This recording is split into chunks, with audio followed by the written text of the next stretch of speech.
adulto, com Elton John criança, e ele começa o filme num processo de terapia de grupo. Com certeza deve ser de narcóticos anônimos, onde era utilizada a psicoterapia grupal. E o Elton John começa o filme assim, todo de vermelho, chegando com uma fantasia que tem 2 chifres e trabalhando as questões da criança interior que tem dentro dele. Aí eu vou usar o saber do Freud, né? Vou falar, ou ver ao contrário, o saber do Freud, onde nós temos que entender que nosso aparelho psíquico, nós temos o cérebro e nós temos a mente. A junção do cérebro e da mente é que faz, que constitui a gente. A gente já sabe que tudo está no cérebro. A gente tem o cérebro trino, o cérebro reptiliano, o cérebro límbico e o neocórtex.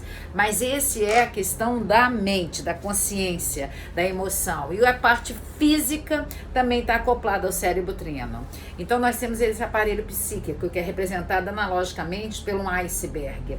E aqui no iceberg, na parte do inconsciente, nós temos as memórias, as lembranças, os recalques, os medos e os desejos.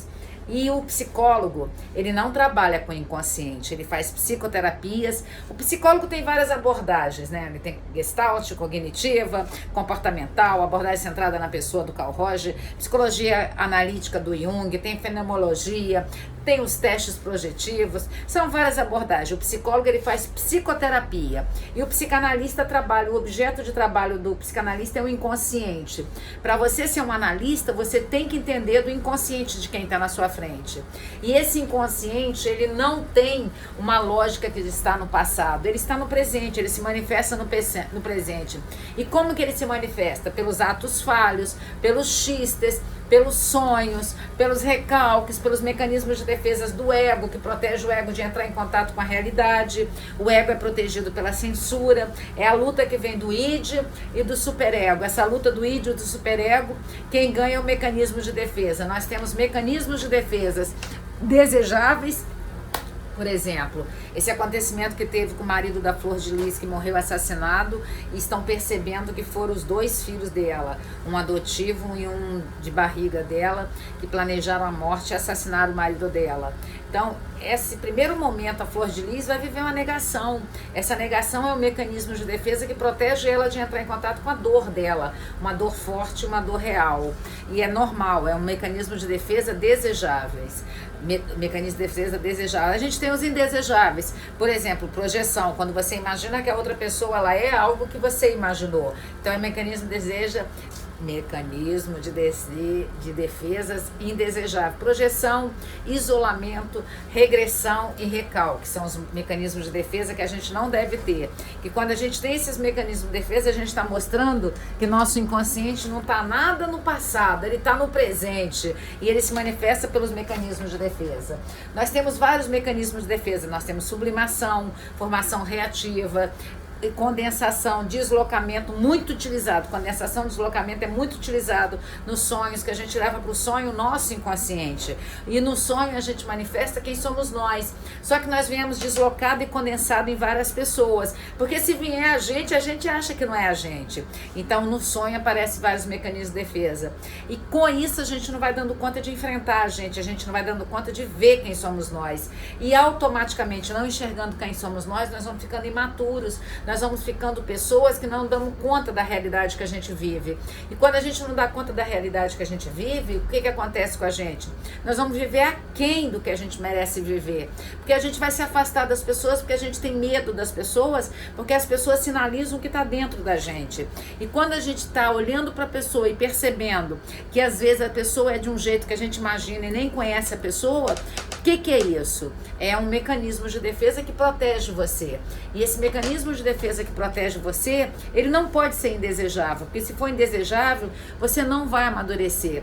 Hora ou outra você tem que sublimar alguma coisa, você tem que arrumar uma casa, porque você não dá conta de enfrentar uma dor, você tem que dar uma corrida na praia, você tem que andar de bicicleta, você tem que trabalhar demais. E a gente tem, hora ou outra, ou você às vezes, olha o que acontece muito corriqueiramente, ou alguém briga com você chega em casa, briga com a esposa briga com o filho briga com o cachorro e o cachorro vai brigar com quem? Então você desloca o desejo para outra pessoa. E esse é o saber do Freud. O Freud explicou essas coisas e o Freud é muito contemporâneo. Hoje o Freud está sendo provado pela neurociência, porque o Freud estudou a mente, o Freud estudou o psique, Freud estudou a emoção, e a grande diferença de Freud, da teoria do Freud e das outras psicologias, que são várias psicologias, Gestalt, comportamental, abordagem centrada na pessoa, cognitiva, a psicologia do Jung, analítica, são várias, e lá o objeto de estudo é o homem, porque as duas, o objeto de estudo é o homem, só que é o homem até o pré-consciente. O objeto de estudo da psicanálise é o inconsciente. Quando você fala que uma pessoa é analista, você já sabe que ela lida com o inconsciente, mas você já deve estar falando, não, mas meu psicólogo fala do inconsciente. Sim, falar do inconsciente é uma questão. Fazer análise com a pessoa, entendendo que no inconsciente dela é um inconsciente que não está lá no passado, mas está no presente, voltando ao filme do Elton John, ou um outro filme que eu quero sugerir a vocês é o Duas Vidas, do Bruce Willis. O Bruce Willis era um homem de sucesso, um empresário, construtor de imagens, e dentro dele tinha uma criança mal resolvida. E aí o Freud fala que dentro de todos nós tem uma criança. Você tem que fazer o quê? O Jung falou que a criança dele é maravilha. A sua criança é o quê? Pequeno professor. A sua criança é uma criança crítica. A sua criança é uma criança submissa. Usando um pouquinho o saber que pegou emprestado da psicanálise, que é a análise transacional, e falou que nós temos o estado pai, o estado criança e o estado adulto.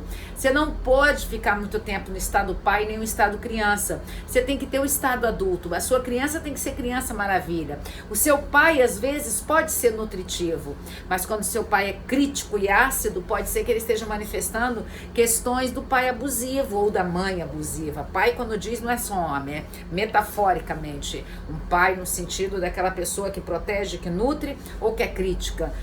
Então, nós precisamos entender essas teorias, porque às vezes você não dá conta de fazer análise ou fazer psicoterapia, mas eu convido você a estar sempre entendendo, porque quanto mais você entende de quem você é, mais distante você vai estar dos problemas e mais perto você vai estar de quem é você. Quanto mais você se distancia dos seus problemas quando você resolve, mais você amadurece. E amadurecer é um processo que é custoso, que é delicado, que não é fácil, mas que é possível. É possível você amadurecer, porque as pessoas maduras, elas vivem em paz com aquilo que elas não conseguem mudar nela. E muitas das coisas a gente não consegue mudar na gente. Nós não conseguimos porque dói, é dolorido, mas aí você vai vivendo em paz. Você não vai vivendo de uma forma angustiada, de uma forma sofrida. E angústia, ansiedade, são as formas de você desviar para as neuroses. Quantas pessoas têm as neuroses, desvia para as doenças? Quantas doenças são psicossomáticas de um inconsciente que você não está querendo enxergar as suas dores emocionais, porque é mais fácil às vezes, mais fácil entre aspas, você adoecer do que você olhar para você. É mais fácil às vezes você ter uma síndrome do pânico, é mais fácil ter o medo de ter medo do que olhar para você, tudo entre aspas, mais fácil entre aspas. É mais fácil às vezes você se tornar uma pessoa obsessiva do que olhar para você. Tudo porque a gente não fez o corte da castração, a gente não fez o corte na nossa criança, no complexo de Édipo, a gente não declina do complexo de Édipo. Nós continuamos eternas crianças, eternos seres adultos por fora e crianças por dentro, que a gente não consegue viver em paz. Então eu convido vocês a assistir o filme do Elton John. Quando você assistir o filme do Elton John, você vai entender muito da teoria da psicanálise. O filme é fantástico, eu já vou assistir pela terceira vez. Nossa, que obstinação é essa? Para pegar os detalhes, eu pegar todos os detalhes. Igual um dia, eu assisti várias vezes o Duas Vidas para poder indicar no meu curso de psicanálise. Eu convido você também a vir fazer a psicanálise comigo segunda e terça, 24 e 25, tem uma turma de psicanálise que começa. Eu convido você a vir estudar comigo, aprender sobre a psicanálise no curso de psicanálise. O telefone é 27995051960.